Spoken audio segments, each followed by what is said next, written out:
Ladies and gentlemen, welcome back to the True Life Podcast. I hope everybody's having a beautiful day. I hope the sun is shining. I hope the birds are singing.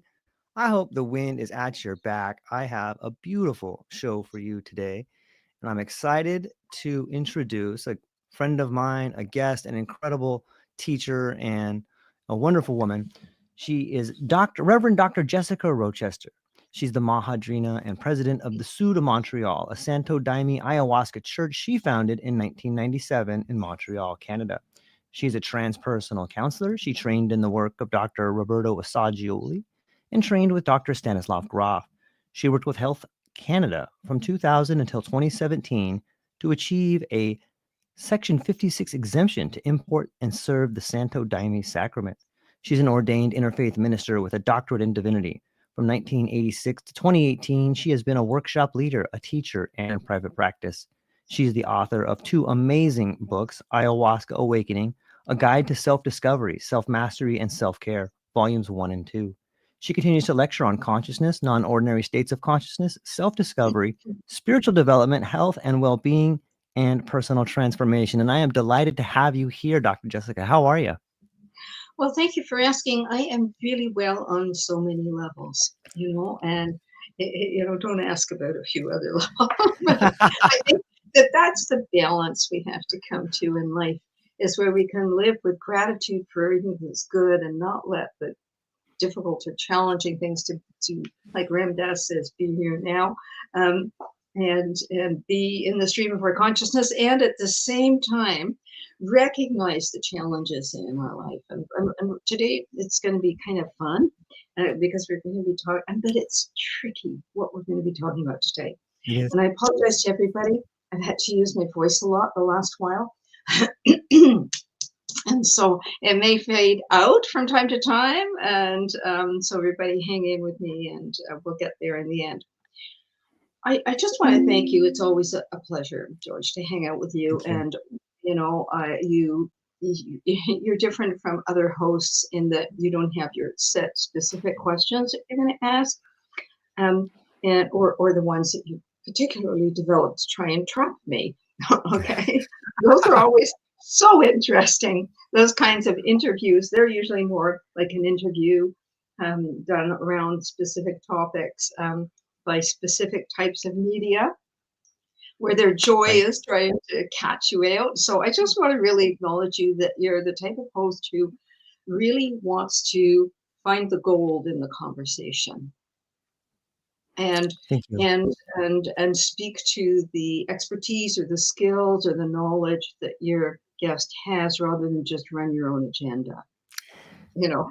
I've been on podcasts where, the podcast is going to be like maybe 40 minutes or 45 minutes. And the first 20 or so is the host talking about themselves. And I was like, are you sure you want to be here today? You could just do a monologue. Right. So anyway, enough of all that. What we're talking about today is something that I think that touches every single one of us on both sides of it, having some of it and experiencing it in our everyday life. And so I first want to say that I want to have to, chapeau to Dr. Monica Williams, a wonderful woman and a colleague. She's the research chair, psychology in Canada. She's at University of Ottawa. And we've worked together on research paper and that we did, and other projects. And it was a comment of hers, and one of her LinkedIn comments that I commented on. And I asked her the question because she was talking about microaggression and how we all need to be aware of when we're doing that, and why we're doing it. Okay. And she's doing some very thoughtful research and presentations on that topic. And so I wrote back to her and I said, what do you think the root is in the comments? What do you think the root is? I see it as self-importance and otherness, And a couple of people said, could you say more about self-importance and otherness? And then I said, yes, I will. I'll probably write a post on it or something. And then poof, got too busy with other things. So I'm delighted today to try and talk about try and open the conversation around self-importance and otherness. And let's start with self-importance. Okay, something we all have to really try on, like, you know, Cinderella, and see if the shoe fits. Self-importance is defined as, and here's where I want my PowerPoint presentation. I never even asked you if I'd be allowed to do that, you know, because I'm really, in all my lecturing, I've got the fancy PowerPoint with all the gorgeous images and everything. But then that's mostly when I'm working with in conferences with students, so they actually may have to write a paper on it. What is it? Okay, what is self-importance? Can we define it as an inflated sense of personal value or importance? So an inflated or exaggerated sense of personal value or personal importance. Is that a fair enough launching pad to go from? Okay. Now, what happens when we have this inflated sense of personal value or importance? It will lead to arrogance and an attitude underlying with a belief on being superior somehow to others. So the consequences of this exaggerated, inflated sense of personal value can be a belief system that develops that some way, because of something, okay, that we are somehow more important, more valuable, or superior to others who are not us or like us in some way. Is that fitting so far as definitions? Yes? Yeah, I think they're well. Okay. Where do we get this entitlement, this self-importance from? Where does it come from? Okay, so let's tick off where we can find it. First of all, culture and society. All we have to do is look around the world. If we don't want to look too closely at home, we can see, look at the caste system.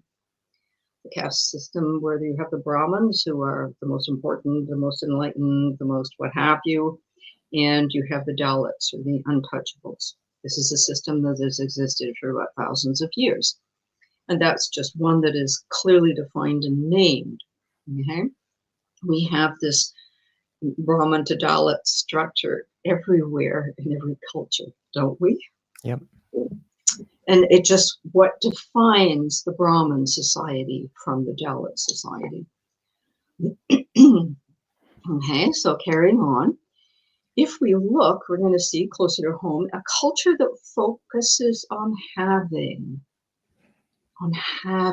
more than being, on having and doing. Remember those three states? There's having, doing, and being.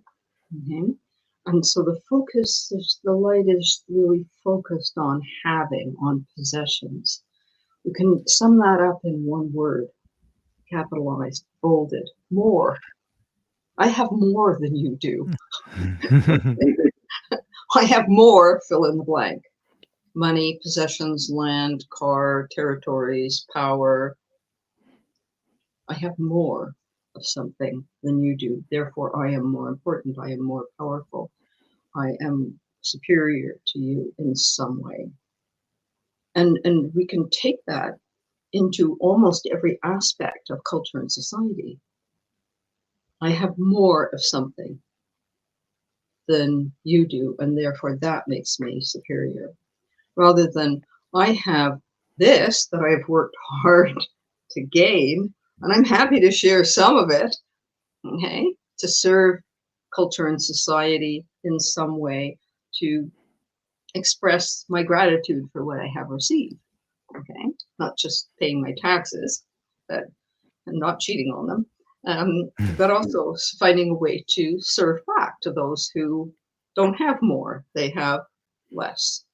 Okay, and healthy cultures and healthy tribes and healthy societies find a way of managing the more and the less situations. You know, we can go back over 2,000 years, and one of the things that the great teacher Jesus said was, the poor will always be among you. And why did he say that? Because he knew. He knew the hungry, the poor, the ill, the tired, the disenfranchised in some way or another will always be here. I think he was a consciousness teacher who understood human nature, just like Buddha did. Understood human nature. Okay, carrying on. In the culture and society, we can also have something. All we have to do is look at an example. Would be China, when they said, you can only have one child, and all of a sudden, 10 years, 15 years later, they noticed that there were millions of girls missing. The balance of male to female in births is very stable. I don't know how the universe figures that one out, but it somehow does. Okay. And isn't that a bit of a mystery when you think about it? Like, who's keeping count of how many male and females are being born? Who's keeping count of that? I mean, isn't this interesting? Yeah. And how do they keep it at that almost perfect balance? I mean, that's something for some area of science to look into if they can, and figure out who's keeping count of all of that and making sure it stays in balance. So when we realized that millions of girls were missing, it was because of the belief system that boys, male child was more important, more valuable. This came from a cultural belief system, So we can see how powerful these beliefs around importance in certain areas of more, whatever the more is, can influence entire nations, Okay, religion, self-importance, does it come from religion? Parts of it, I would imagine. You bet. Okay, some religions and spiritual traditions teach unity and respect. Some do. And some branches of some religions have more tight branches and more encompassing and embracing branches, Others teach superiority and self-importance. What we believe is the truth. I have a great little story to tell you about that. I ordered this book. It's many years ago now, gosh. And I love a student of Joseph Campbell, and I love mythology and archetypal imagery. And so I've got all of Jung's books on my bookcase. And these things, the symbols and the meanings and the archetypes, is just so inspiring to, read about and understand and see them in everyday life. Okay. And I picked out or ordered this, and it's a great big thick giant book on my bookcase back there, and it's thick and it's heavy and it's mythology, world mythology. Okay, and it has everything in there, so you could look up, Krishna, Buddha, you can look up this and that and so on and so forth. After a while, I thought, something missing. I go through in this book of mythology that had every other spiritual tradition and all their deities and everything. There was absolutely nothing about the Judeo-Christian believers, about the Virgin Mary, and about none of that was mythology, because that's the truth, right? You just can't go into a book about mythology because it's in a book that is the truth. How fascinating is that? Okay, so the powerful thing is we own the truth. We have the truth. What we believe is the truth. And therefore, our beliefs are more important than your beliefs. Our beliefs are superior to your beliefs. Another aspect that can happen in religion is God loves us best. Oh, okay. So where do you go with that one? It's like, okay, it's a belief system. That's all. It doesn't mean it's real. It doesn't mean it's true any more than the people who believed that the world was flat and that the sun moved around the earth. That didn't make it true because people believed it. There's people who believe that the moon landings were staged in a Hollywood backlog. Okay. You can believe what you want to believe. So far, I think that's still under the Charter of Rights and Freedoms. Only we are saved or chosen. Only we, based on our religion and our beliefs, only we will get to some state of being or some heavenly place or some grace of God, or because of what we believe, whereas the rest of you, a lot of sinners. Okay. And you get to go to another place that isn't isn't very happy at all, where you get punished for not believing what we believe. Okay. Now, of course, I live in Quebec since I'm 3 years old, other than massive amounts of years of traveling and studying here and there. And, you know, I got to watch the revolution of it being a Catholic state and it shedding the Catholicism. So in the 40 years of private practice, I worked with a lot of people I can only call recovering Catholics. And it's like there was a certain degree of deprogramming that they needed to go through. What had been built in through ancestral, you know, teachings around certain beliefs that they felt they didn't want to believe anymore, that it wasn't in alignment with what they felt was right for their life. Does this make sense? Did you want to say anything about all of this so far? Yeah, I got it. It almost seems like God loves, I think you could almost say that the definition of genocide is God loves us more. That'd be like my first point. Like that seems to lead to that. And well, that's the very far end extreme. Right, end. right. Okay. There are quite a few steps in between there. Okay. You know, one drink doesn't make you an alcoholic. I mean, it could. Okay. But it doesn't necessarily. So. And then the second point I find interesting, I'd love to get your thoughts on, is I could see how giving up part of something may seem like giving up everything. To a lot of people who hold dearly to a certain belief, if they give up something, they feel like they're giving up all of it. So when you deprogram somebody from a different religion, it could be very difficult for them to just have some doubt in this one thing, because that may question their faith in everything. Yes, and that's where, you know, I mean, I'm not a deprogrammer. Nobody should think I'm saying that. I'm not an exorcist. I'm not a deprogrammer. Okay, don't look me up for any of that. That people would come and it would be part of their personal search, their personal journey was, and I always put it is, work with these things in a way, hold them lightly. Hold them lightly. Maybe I believe this. Maybe I believe that. How does it feel? What happens to me if I don't believe that anymore? And more importantly, where did that belief come from? Does it come from deep inside of me? Because this is where I believe that beliefs should come from. They should be coming from something that feels completely right, deeply inside of us, and preferably based on individual experience. Does that make sense? Absolutely. And so if beliefs come from, you know, we can say, well, I believe that exercise is really good for us. That's because somebody's usually exercising and finds that they feel better and their breath is better and their body feels more relaxed and more open and more flexible, and their health improves and things like that. And so our beliefs can become more firm, and by us experiencing them and practicing them. Because if we have certain beliefs that have no vitality in our life, no meaning and vitality in our life, then we really do need to sit down and have a conversation with that belief. You know, am I really? Me and my people who I believe, and we believe this, are we really? You know, that old joke about, you know, someone dies and they go to heaven and they're, pick your religion, Jewish, Buddhist, Hindu, doesn't matter, okay?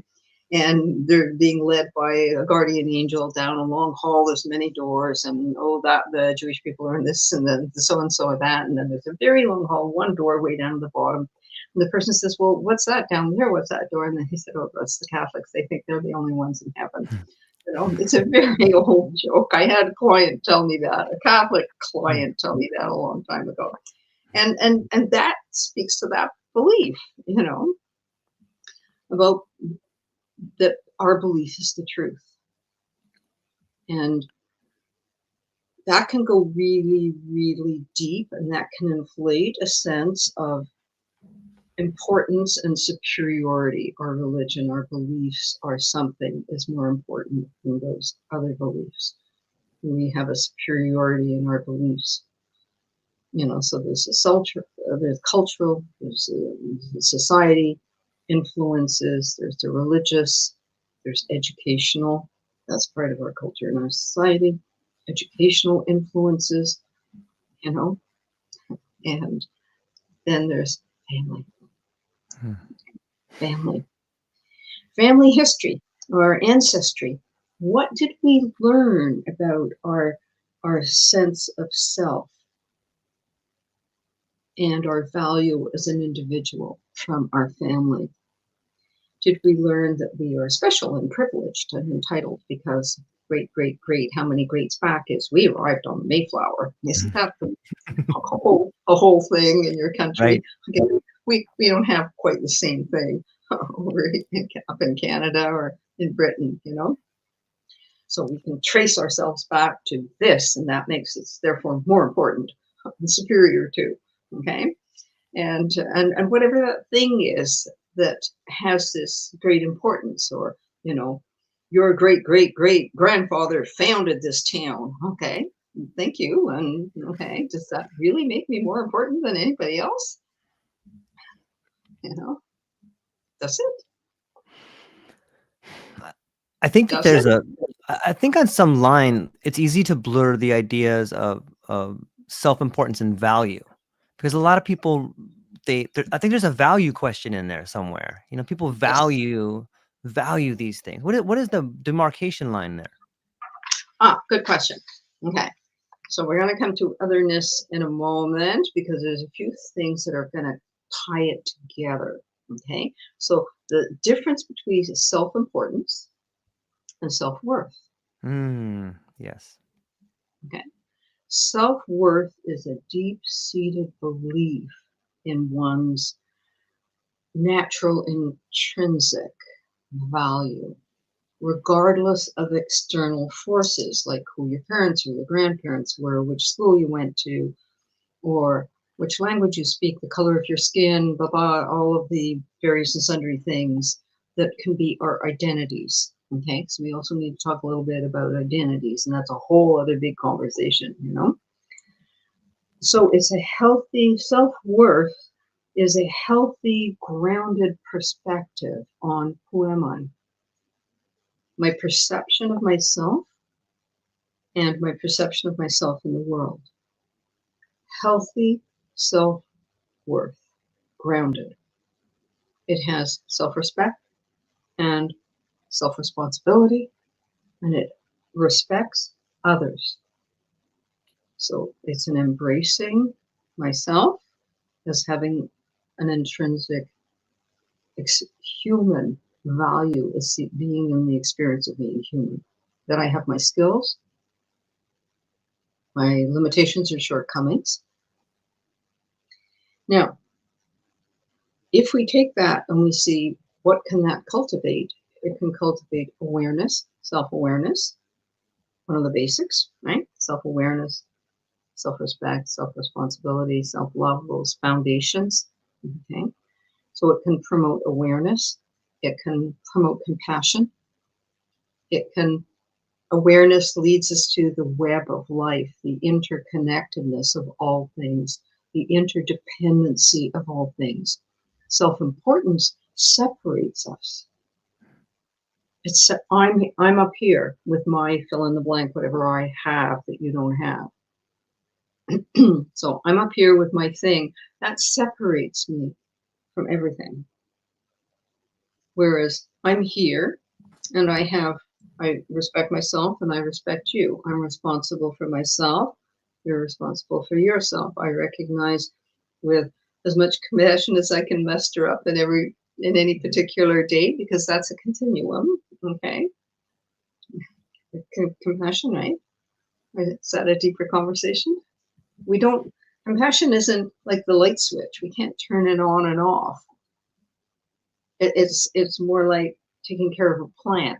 Okay, we have to make sure it has the right light, the right amount of water. So compassion is an aspect of the soul that we have to nurture.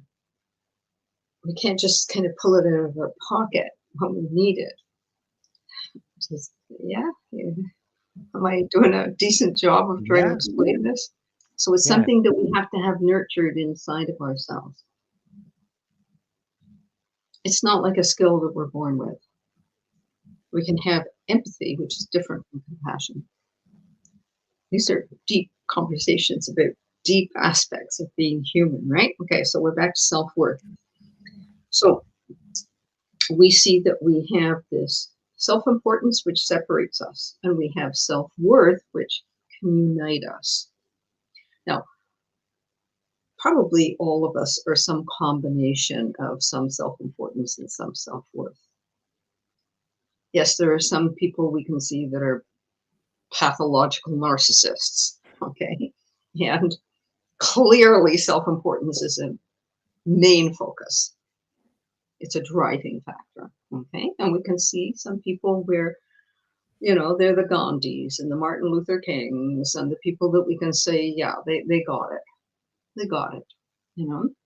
People in our everyday life that we can look at and we can see that they deeply get with some form of, and here's the key word, humbleness.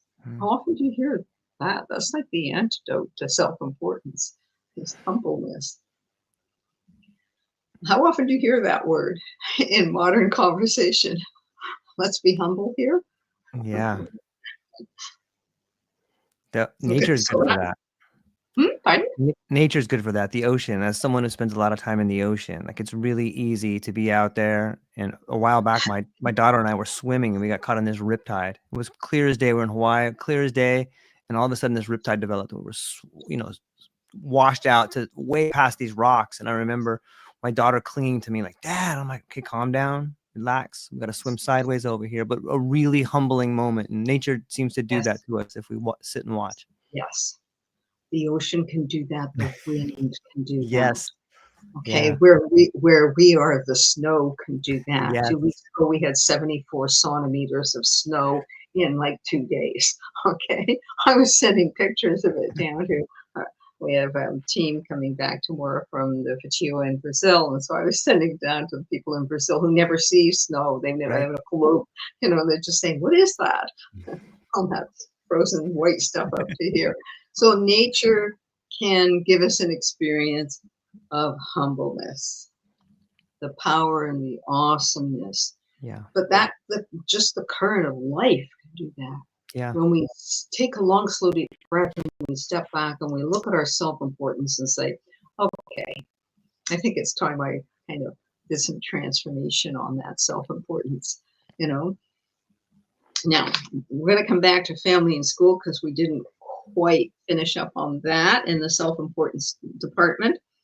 So we can look at what happens in family dynamics that we can have this. So one of the things is your ancestors did this and your whatever and blah, blah, blah. And we have this and, you know, the old school tie. So you can get it from the school where, you know, you can have very difficult school situations that actually I've heard very difficult school situations from what are supposed to be the most prestigious schools, and they were just shoving it all under the rug because it's raw the old school tie, you know. Yeah. And so humbleness would be helpful in those circumstances. What can happen in a family is favoring one child over another due to valuing certain characteristics. We spoke a few minutes ago about that period of time in China where you could only have one child and how the male child is considered of greater value than a female child. And so they put out of balance their population for a couple of generations, you know. It'll take them a couple of generations to correct that. Right. So favoring one child over another, what other characteristics can you see that might cause a family to place more importance on one child over another? I think long-term relationships. I know that from. Oh, you're going too deep. Looks. Okay. Superficial thing. Yes. Okay, looks. How somebody looks. Oh, she's so beautiful. Oh, he's so handsome. Okay, so looks. We are such a superficial culture, aren't we? I mean, really, Western civilization, we are very superficial. I mean, Yeah. I'm all in favor and healthy and good and everything else. And, I like nice clothes and jewelry too, no problem with any of that, but that can't be who we are. So looks, academic achievements, Mm-hmm. athletic achievements. Yeah.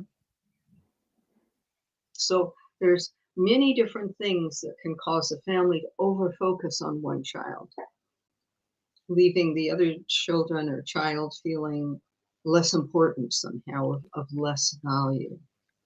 Another thing we have done and probably still do a lot in our, we're drifting into otherness now, is that as families, societies, and cultures, we don't have a great track record with managing family members who are different, diversity of, neurodiversity, which is a term that's only arrived in our conversation more recently. Yeah. But children who had, and again, if you look back much further, you're going to find that in older, very much older cultures, that diversity was respected. In the histories of many tribal peoples and indigenous people, diversity was respected. For example, when I was growing up, I was the only person in my family who was having these profound spiritual experiences.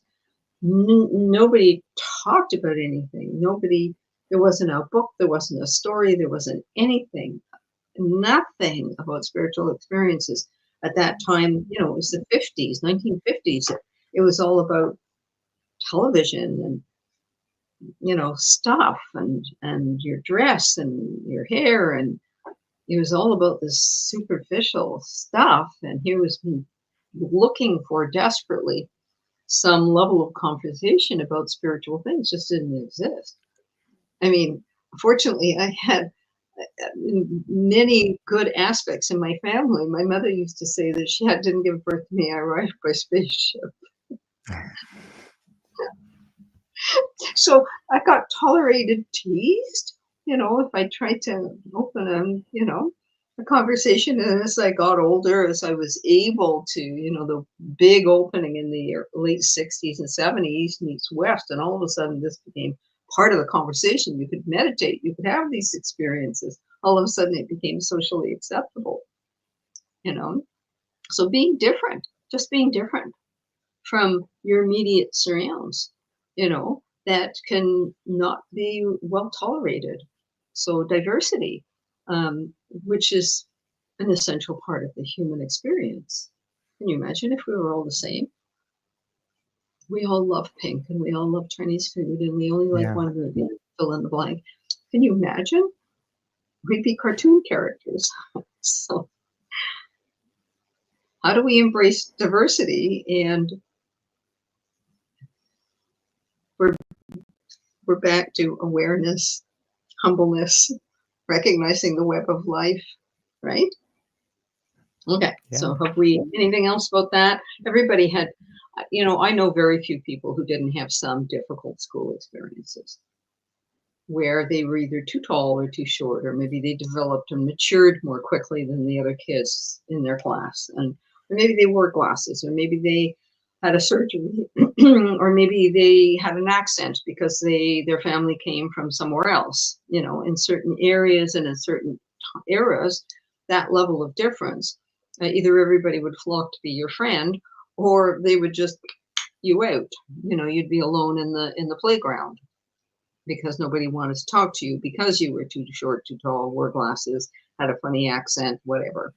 Okay, and so how do we navigate with all of this, and how do we make sure that what we're doing as individuals is bringing the best possible vibration of respect for ourselves and for others? What do you think? You've got such a serious look on your face. I know it's serious things. Oh, did I flash you back to the schoolyard? Sorry. Are you standing in the schoolyard?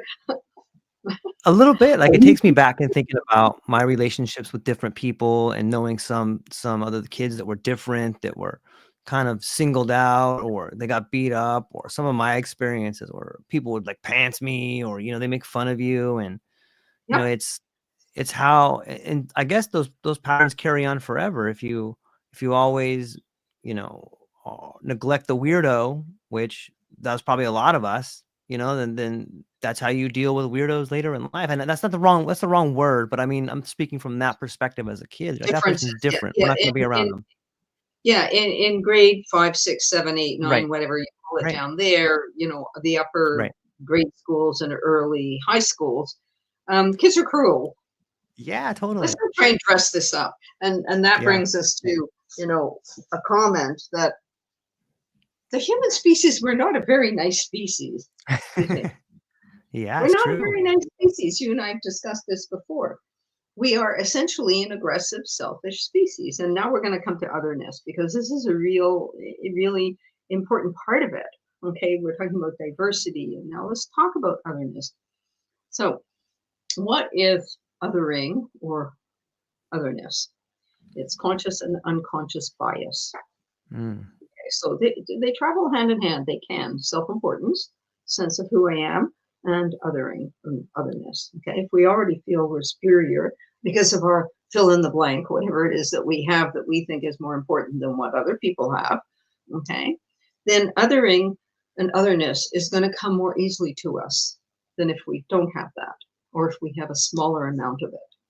If through our educational process and our family development, if we've been exposed to things that are more diverse and more tolerant. I'll give you an example. When I was growing up, the one thing that I really have to chapeau to my mother to is we ended up one of the only, I think, 3 families on the entire street that wasn't Jewish. Nobody could have predicted that this area in Montreal, Côte Saint-Luc, would turn out to be like, there's an Italian district, a Greek district, you can go on, and such a wonderful Chinatown. It just happened where they were taking farmland and building houses, that my father said, hey, this looks like a great area, and had a house built. And so what my mother did is she asked neighbors, can I visit a synagogue with my children so that they have an understanding of what it's like, what it is that you believe and what it is that you practice? And you're welcome to come with us to the Anglican Church. Okay. And then she asked another neighbor who was Catholic, could I bring my children to your Catholic church so that they could experience, your beliefs in your setting? I have such a funny memory of being in that church. I mean, we were pretty young, okay?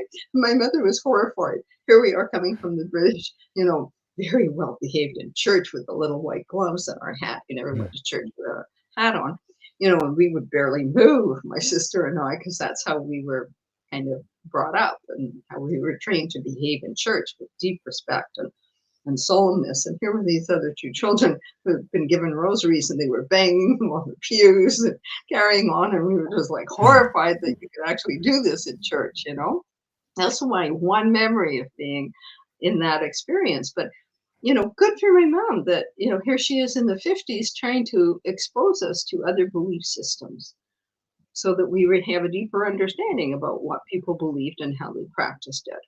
And so if you've had some of that, it helps you, rather than just, no, we're not them. No, we don't believe that. No, we don't. That's them. And they're over there somehow. Do you know what I mean? They're over there. There's this distance, this sense of separation, distance that gets created. So othering or otherness is being or feeling different in appearance, character, cultural, social, religious aspects from what is familiar, expected, or generally accepted. Is that a decent definition? I think so. Right? So we can either feel that we're different, that we're other, okay, or we can feel that that person or those people are other. And by it's this process of almost depersonalizing that then can give us some, in our self-importance and superiority, that can give us some kind of a rationalization for actually treating someone or some people differently. you can look at the history of the human race and you see that happens over and over again. We have this superiority, you're other, therefore we can treat you differently. It's okay to bully you in the schoolyard because you're different. It's okay to not allow you to join the club or the church or the thing or the whatever. It's okay to not give you that job. It's okay to not accept you in that university because we're this and you're that. What about what happens? Yeah. What about what happens when sometimes otherness can lead? Like it, I think that there's. Let me try to think of an example. Like, let's say you bring in someone to a group and say they're okay, but then that person who you brought in as an other abuses someone there. Doesn't that reinforce the idea of otherness and like, hey, this is why we don't bring these people in? All it takes is for like one example of something like that. Well, for sure that can happen, but then we'd have to look at that in our special little group where we're more important and nothing bad ever happens. Okay, well, what a whopping great lie that would be. Okay. Right, it's true. I mean, that's a huge whopping. Right. That would be a perfect example of, I mean, I'm sure it may have happened, okay, but that would be an example of why did that person select that person to bring in? They must have known that there was going to be a problem. So was there an unconscious bias that they actually set up the situation to make sure it didn't work? I mean, whatever. Okay. So othering can be the process through which a dominant group creates and stigmatizes out groups. So you have the in group and the out group. In high school, it was the clique and the in kids and the out kids. So we can see this goes way back in our developmental process. We quickly learn that there's those that are in and those that are out in our society. Okay. Now, unless we have a family that makes that effort to be more inclusive, that has those conversations about trying to understand people who wear different clothes or have different capabilities or follow different traditions, speak different languages, have a different ethnicity. If we live in an environment that fosters that, let's call it an educational process, because it basically is. We can teach our children to hate, or we can teach our children to be respectful and inclusive. That doesn't mean being respectful and inclusive does not mean not having genuine and sincere awareness around trust. We can't just trust everybody. Sorry, we can't. Wouldn't it be nice if we could? Yeah.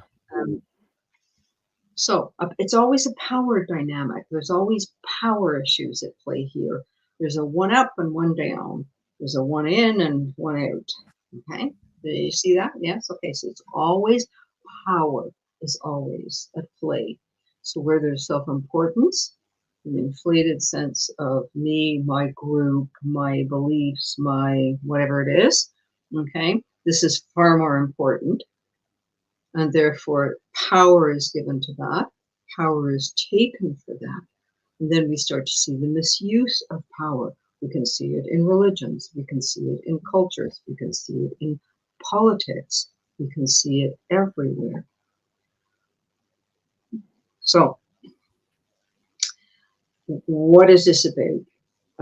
This self-importance and othering, in which we have a reluctance to interact with people outside our own in-group. We feel threatened by people from outside one's in-group. We attribute negative qualities to individuals from a different group, which may or may not be at all realistic. We can look at warring clans and warring tribes, the Hatfields and the McCoys. Okay, choose any group you want. Okay, what was that? The Hatfields and McCoys. I forget. Was that Kentucky, Missouri? I don't remember. That's an American story, isn't it? Yeah. Hatfields and McCoys for like Absolutely. 4 decades. They had this tribal war going on. Okay, so that's a perfect example. That kind of thing. Okay, where you hate the other people because you've been taught to hate them. Yeah.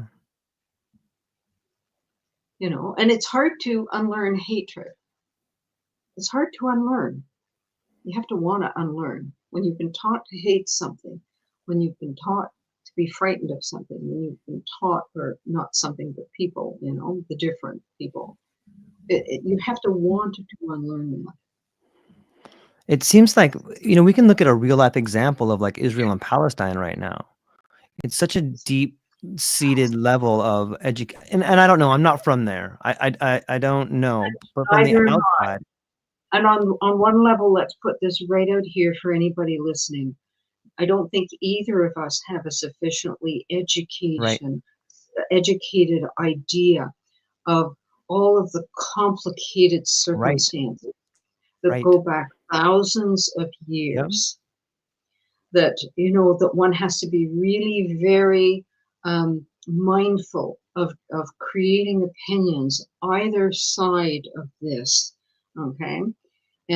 Because, you know, I'm going to own it. This is me being humble. Is I definitely, although I can look at the situation, and I've read the Bible enough times, so I think I understand quite a bit of the history, okay? But it's like, no, I don't live there. I am not of those faiths. I am not of those traditions or cultures. I haven't lived through it, so I can have deep compassion for both sides, you know? And I have a deep hope that wise people will prevail in supporting some fair and just resolution to this situation. But maybe my hope is unrealistic. There's, what, 34 armed conflicts, or has that gone up recently? I don't know. Probably. Approximately 34 armed conflicts going on. Some of them we don't even pay attention to because we don't have sufficient people of that population in our culture. So here's where we are back to my tribe, my people. So if, for example, Canada has, I think, the largest percentage of Ukrainian people outside of Ukraine. We took in a lot of people through the years, and it just so happened. Okay, so we have the largest percentage of the diaspora. At least this is what our Prime Minister has said recently. And so the people here who are from there are educating us on the situation, or have family members who are fighting in that war. And so the local people get involved, the non-Ukrainian Canadian people can feel like, okay, we know these people, they're our neighbors, and their kids go to school with our kids, and you know, we meet them in the clinics and the dentist's waiting room, and we know these people, so we can relate to them. They aren't the other. And then we can look at some of the places like, is it the Sudan, which is terrible civil wars and conflict and everything. But if we don't have any Sudanese people living in Canada, we don't have that personal connection to relate more deeply. Does this make sense? I'm not saying that this is admirable on my or the Canadian populations, but it's just that the more we know people, that we live with them, that we go to the grocery store with them, that their kids babysit our kids and go to school, we carpool with them, the more they're not other anymore and they become us. But doesn't that, like, that sounds like a transference of unconscious bias, though? Like if you spend time with the Ukrainian people, right? So it's just absorbing other unconscious bias. Yes. Which is still otherness. Or yes, and okay, it's our awareness of that's what we're doing, and we can either build awareness and humbleness and awareness of interdependency without becoming politically involved, you know, without becoming strident about issues that we don't know anything about.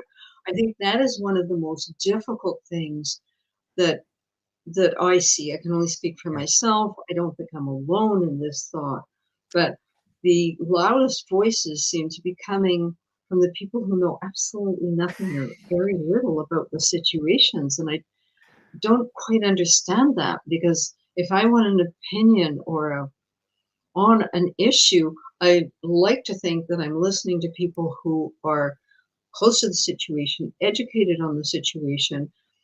You know, why do people who've never visited the Ukraine have even opinions on it?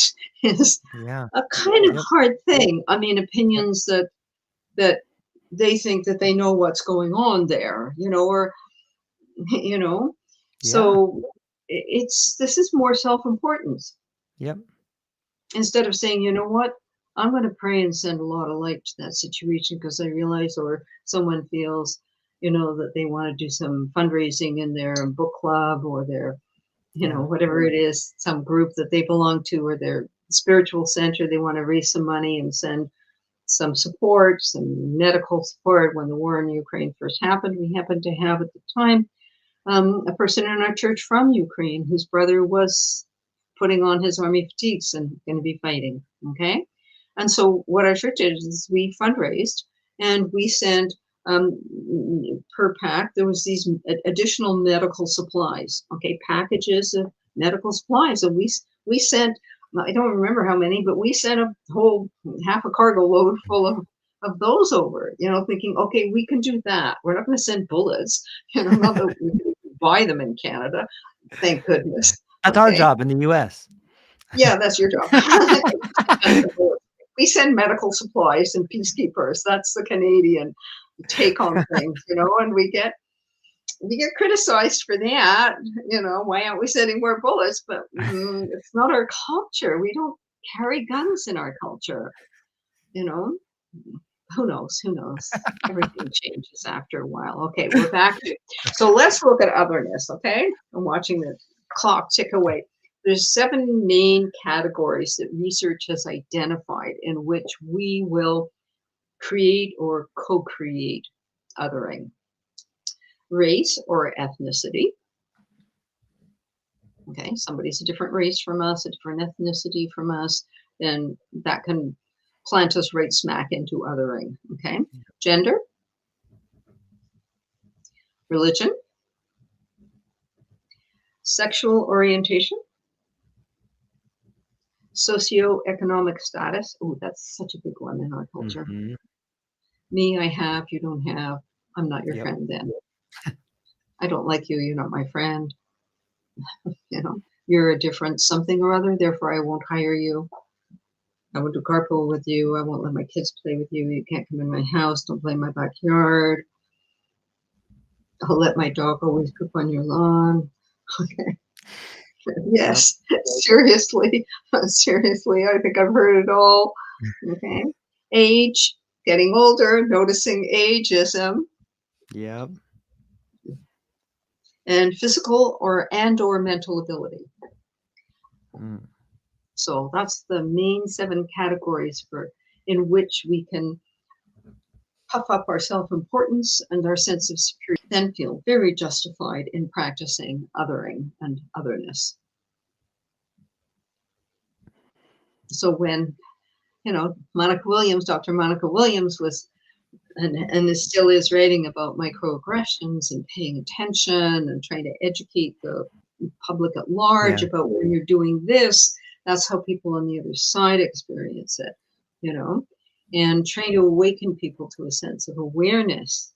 Okay, this is where, yes, self-importance and othering is what's really, I believe, at the root of all of that, and we all have it.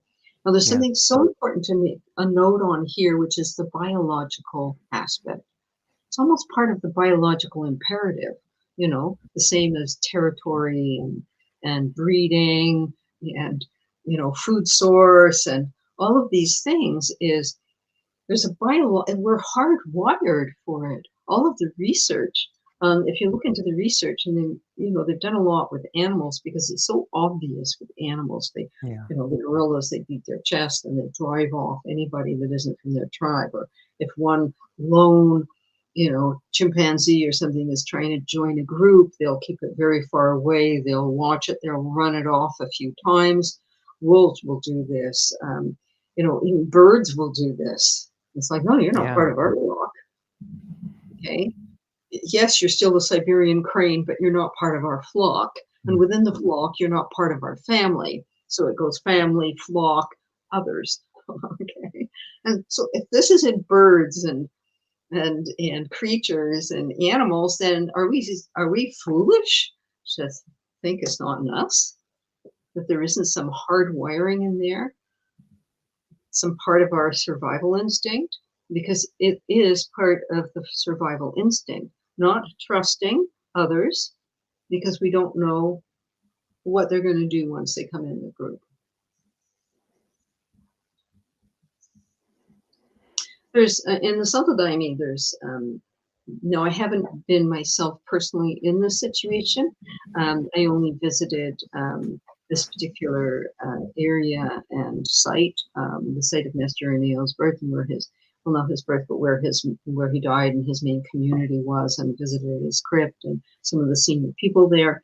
But I never actually participated in any of the works there. Just our timing when we were traveling didn't work out. But I do know quite a few people who have, and they've told me the same thing. You know, you can be a uniformed member of the Santo Daime many years, okay? When you arrive in their community, if you wish to stay, they don't let you into the church in the works. There's benches and areas outside with a covering. You stay outside while they watch you. They want to see, who are you? What are you bringing into our sanctuary? What are you bringing into our sacred space? They see how you behave in the community. Do you help? Do you, you know, one person described to me how it took many, many months. He went in very humble, said would it be possible to stay? He was able to offer some donations for his stay. He's willing to help work. So they sent him cutting the difficult brush down around the edges. Perfectly happy to do it. Did it without complaint.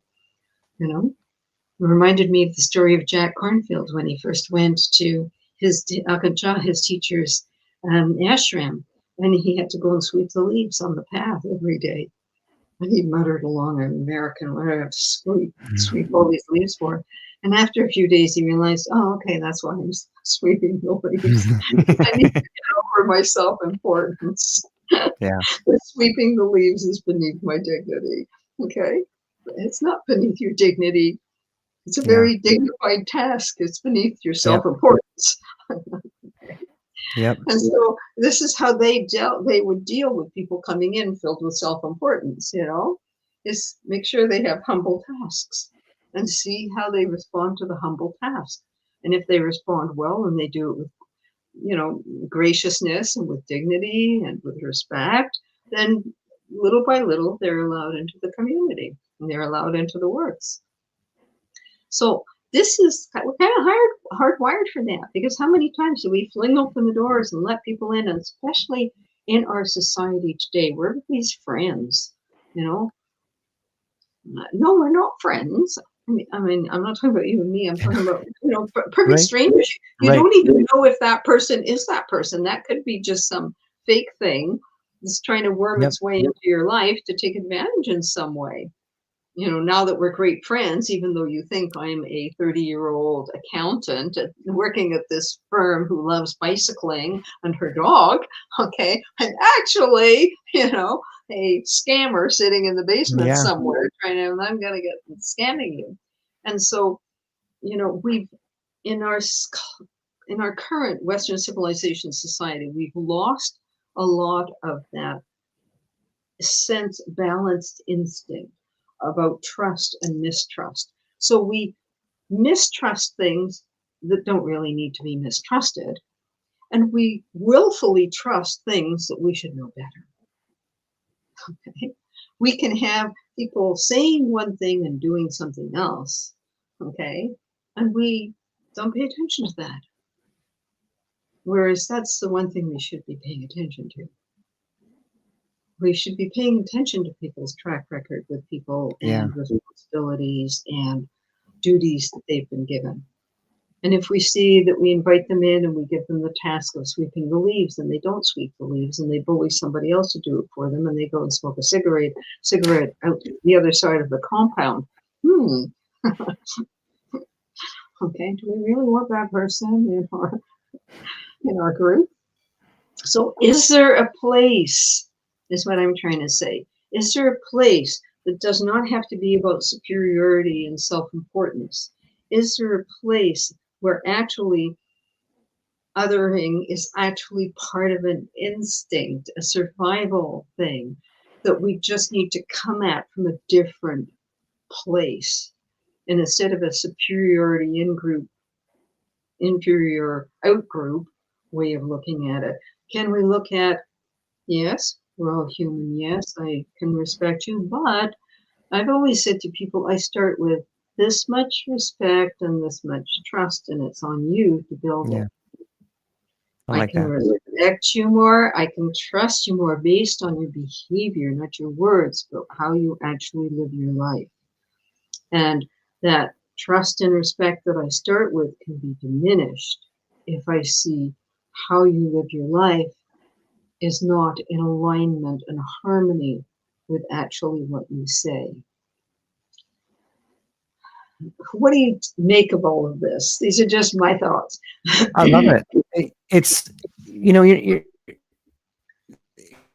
it seems to me that so much of this unconscious bias are shortcuts or heuristics that we have because of not doing like the work for it. You know, and no one teaches you the difference between testing someone for trustworthiness and othering them. Like that, at least I wasn't taught that difference growing up. But in my life, I can see it. I know when my cousin Betsy started dating the man to whom she's married now, Justin is a brilliant man, and I love them both. But in the beginning, I was really mean to him because I was like, "What are you doing with my cousin? Who are you? Why do you deserve to be around?" And like it scared him, you know. And I was trying to scare him away. But he never backed down. He's like, I think she's amazing. I'm like, why? You know, but I would really challenge him in a way because I love my cousin. And I would do that for all my little cousins or my sister. But like we don't really learn that. Sometimes that's an innate thing, but people aren't taught the difference between testing for trustworthiness and othering. And there's a beautiful difference there. Yes, there is. And that's what we need to be educated on and to learn. Yeah. It's not automatically trust everyone. Yes.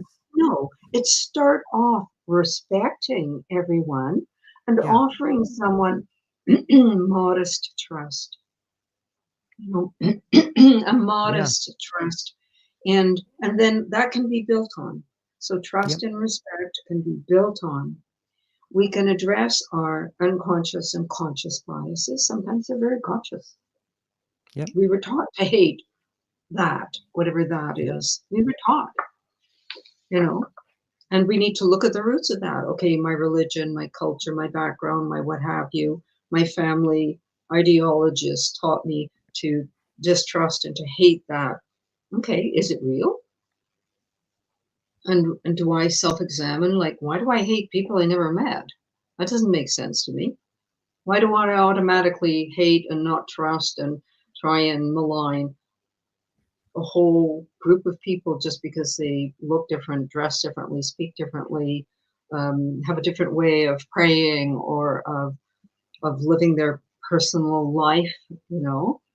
And so that's where self-awareness comes in. Why am I believing these things? So it all goes back to self-awareness.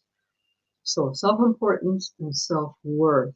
Self-worth, again, is a deep-seated sense and belief in one's personal intrinsic value, regardless of external factors. In other words, regardless of what we have or don't have. So it's a healthy, grounded perspective on one's perception of self that includes one's strengths and one's shortcomings and limitations. Does that make sense? How can we transform self-importance and othering to healthy self-worth and compassion and humbleness? So first is, as I've said, recognize our own strengths and limitations. None of us are perfect. We all make mistakes. And sometimes we're making the same mistake over and over again. Embrace self-respect and self-responsibility. And no confusing, and they'll try to kid me that self-respect is the same as self-importance. Not buying it. Don't try to run it by me because there's no sale. They're completely different. Cultivate awareness, humbleness, and the interconnectedness of the web of life. when we really recognize that I need you and you need me. I need all the people who do everything. I need the people who drive the buses and who drive the snow removal trucks and who work in the accounting departments and I need the big banks and I need the government and the provincial and the municipal and the federal, all levels of it. And yes, I would like more governmental efficiency. I think we'd all like that. But no, I'm very sorry to say the example that currently your wonderful country is practicing. Okay, slash and burn. Okay. Okay, so I just want to say that the idea of government efficiency is really good. It's how to implement it. That maybe there can be different ideas on that, that maybe other options should be discussed and considered with a certain level of intelligent, educated oversight. Having said that, I do sound like I'm in a classroom, but that's okay. Now, so we can transform otherness to unity, unity that embraces individuality. Otherness can become unity that embraces individuality. There's always going to be people that we like better than others. I'm sorry. And we like them because, hey, I love golf and you love golf, or, you know, I believe this and you believe that, and you like this music and I like that music. And, you know, there's always reason, there's a kind of a vibrational fit with some people that we just don't have with other people. Even if we kind of want to like them, or we kind of sort of do like them, but we don't kind of really want to spend much time with them because their vibration is completely off to what we're vibrating with. Does that make sense? Yes? Yeah. It's like I'm playing Mozart and you're playing, name some acid rock band that I never listened to. Led Zeppelin? What? Led Zeppelin? Led Zeppelin was pretty awesome. Oh no, I like Led Zeppelin. Okay, all right.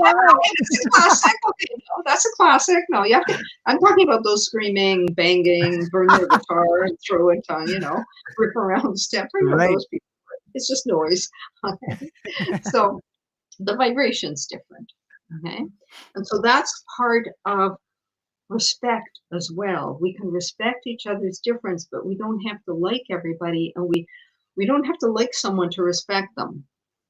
We don't have to like someone to treat them the same way we would like to be treated. And here we come down to the last couple of comments on it, which is a perennial philosophy.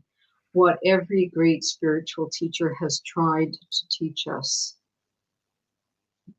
do as you would be done by. That's the bottom line on all of it. Is this how you would like to be treated? Is this how you would like to be spoken to? Is this the opportunity you would like to be given?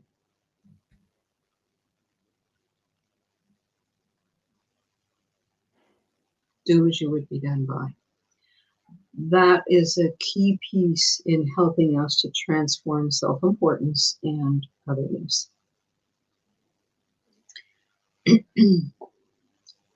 Yes? I think, yeah, it's a beautiful lesson.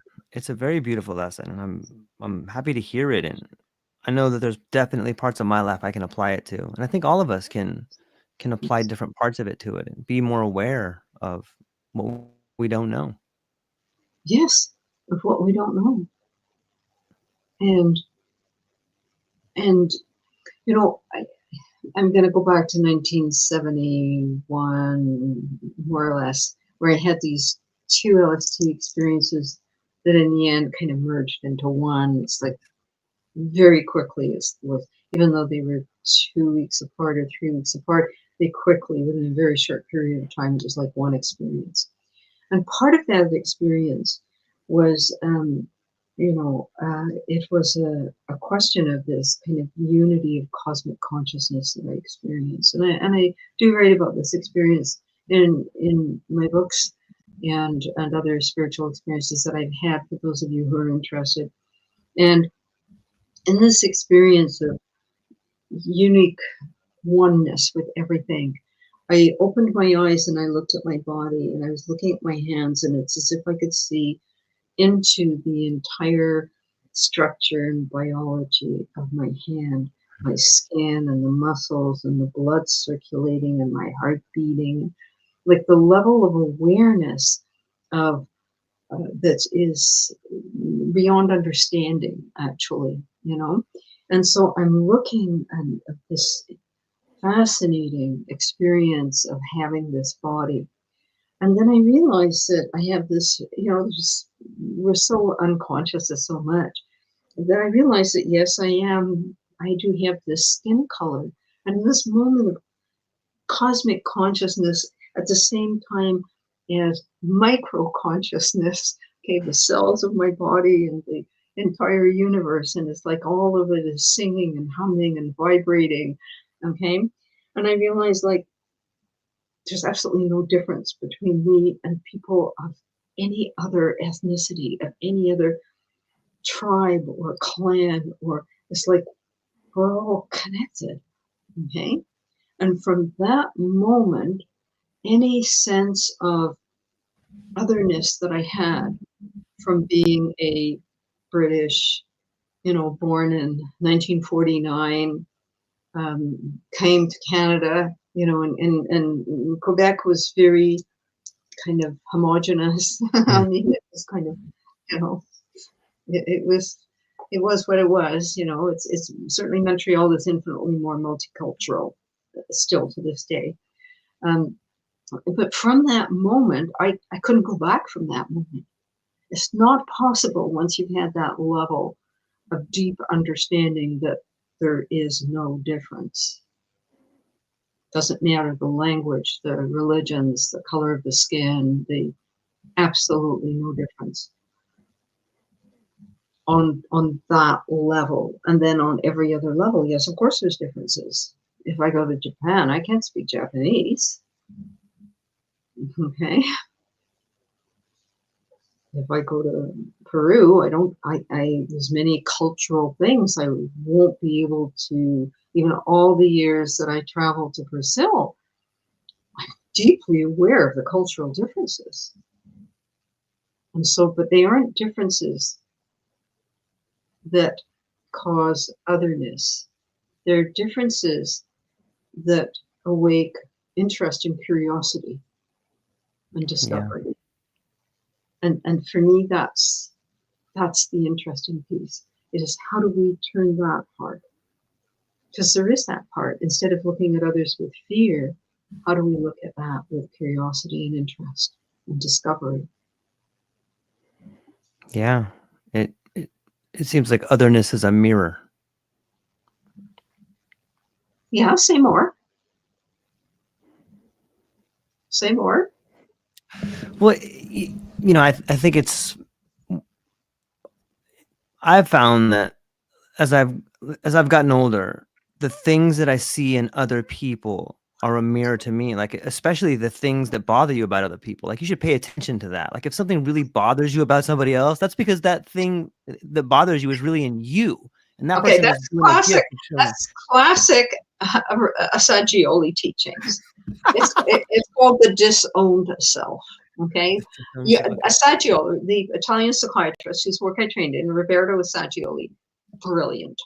Okay, and he took these concepts and put them into such a simplicity that we can all understand them. It's called the disowned self. I disown it in me, so I have to dislike it and disown it in you. Yeah.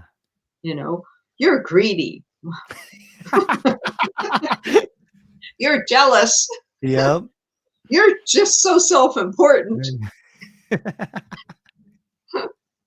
Yes, the mirror. We get to look at ourselves and go, yeah. Yeah. And so this is what I said earlier about, this is kind of an evolutionary process. Yeah. It isn't, you know, as you said about compassion, we can't just flick a switch and turn on compassion. We can't flick a switch and turn on unity. These are things we have to be nurturing and caring for in our everyday life. And then it's there for us. You know, what I try to teach a lot of the, you know, the people who come in, well, my clients, my students, and then certainly this 30 years in the Santo Daime, one of the core things that I try to help them to do is, I teach them, and this is what my teachers taught me, you know, whether it was learn the yoga, learn the breathing, learn the mantras, learn the chants, okay? Because then they're right there for you. You're sitting on the bus or the metro, or you're in a plane and there's turbulence, or wherever you are, that prayer, that breath is right there for you. And it's the same with attitudinal changes. You practice it on a daily basis. You practice it. I mean, what year is it where Black Lives Matter and that dreadful incident with George, I think I've forgotten his last name. Floyd. Yeah, George Floyd, thank you. Okay, and that movement became very powerful, okay? I asked a dear friend of mine, a person of color, and I said, listen, this is what I'm doing. I can't see that I'm doing more than this. Are these the things on a simple daily basis that I can be doing? They're so small, you know, but it feels like something I can do. And she said to me, yeah, just keep doing that. Okay. So it was always making sure that if I came, I know this is going to sound ridiculous. If I came to a stop sign, normally I'm pretty good about person to my right goes first. Okay. But I will let almost anybody go first if they're a person of color. It's just like giving that extra thing. I will give way on the sidewalk with a smile. I will make sure I hold the door. I will make sure I look people in the eyes and smile, even if I'm just walking along the street and they're walking their dog or their child or pushing the stroller. And I see, because I'm an old white lady, which I hate. I'm not white. I don't hate that. Don't hate that.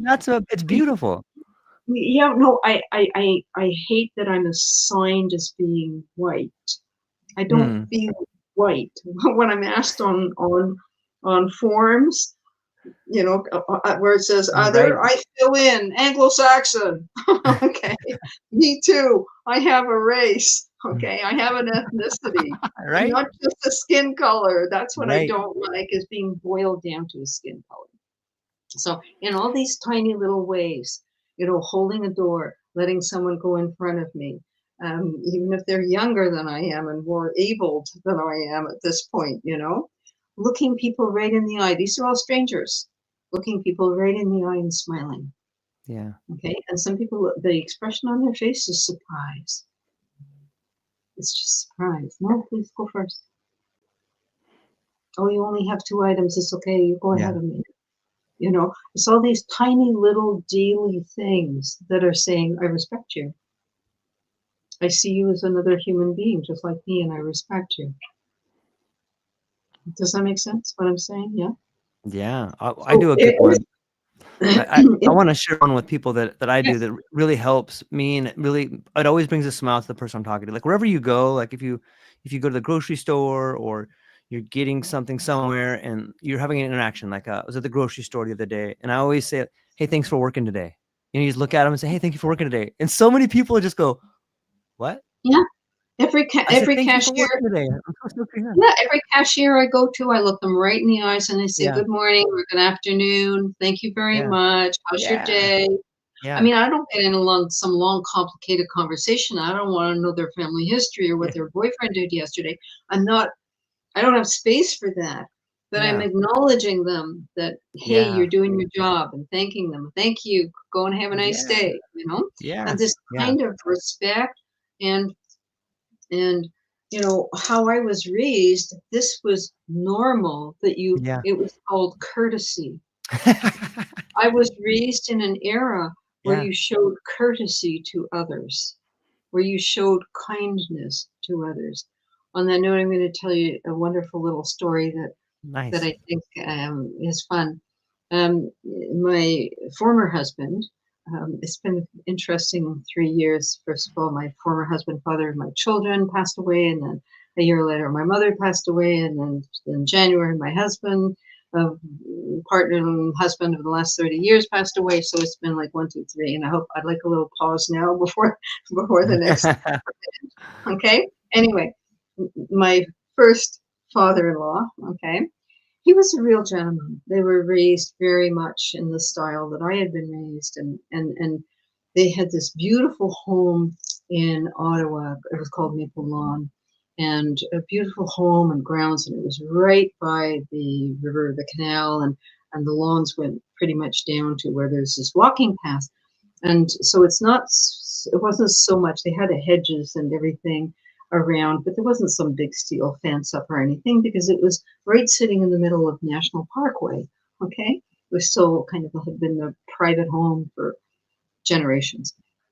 And so they had, were pretty getting senior when I was there. And there's this wonderful story about it was going to be a wedding. It wasn't our wedding, but it was a wedding of one of the other brothers at the house that day.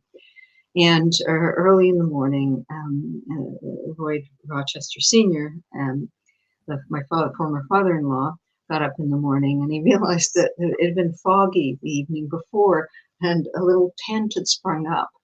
Not quite in the back garden, but pretty much right in the back garden. So he took out a silver tray and a couple of glasses of orange juice and went, and he stood beside the tent and said, "Good morning." And the tent flap opens, and here's Lloyd Rochester in his morning suit. Like, a morning suit, it's not a tuxedo, but it's a very fashionable British wear for weddings. He's in his morning suit with this silver tray with some glasses of orange juice on, and he says, "Good morning." Offers them this, and they're like stunned. And he says, "I really didn't wish to disturb you, but you are in our back garden, and we have a wedding happening in about an hour and a half. So I will have to ask you to, tidy up and move along." Okay, that's courtesy. Yes, That's what courtesy looks like. Instead of going out and screaming at them or calling the police or something. Okay, it was foggy. They didn't realize. They set up their little tent. It was two young college kids, Probably that story went down on their children and grandchildren, Sure. That's what courtesy looks like. Courtesy looks like self-respect and respecting others. It looks like politeness. It looks like acknowledging people, acknowledging the work that they're doing, acknowledging the important place that they have in society.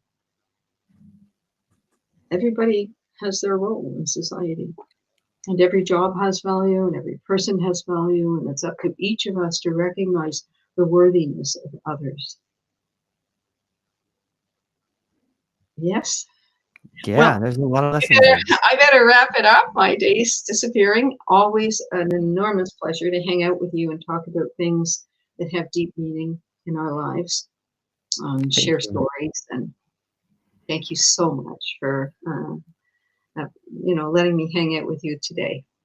I'm always blessed that you get to spend time with me. So thank you. I'm always blessed that you allow me to spend some time with you. So thank you for that, and to all the audience. So it's always a pleasure. And to everybody within the sound of my voice, go down to the show notes. Check out Dr. Jessica's new site that she has up. Do yourself a huge favor and check out both books. They're guidebooks, and you won't read them once. You'll store them, and you'll have tabs, and they'll be underlined, and they will serve as guides. And for me, they serve as moments of clarity. So thank you very much for it. And I hope everybody goes down to the show notes, checks out your site, reaches out to you if they're curious. I think you are available for speaking, and I love talking to you. So thank you very much, everybody within the sound of my voice. I love you guys too. Have a beautiful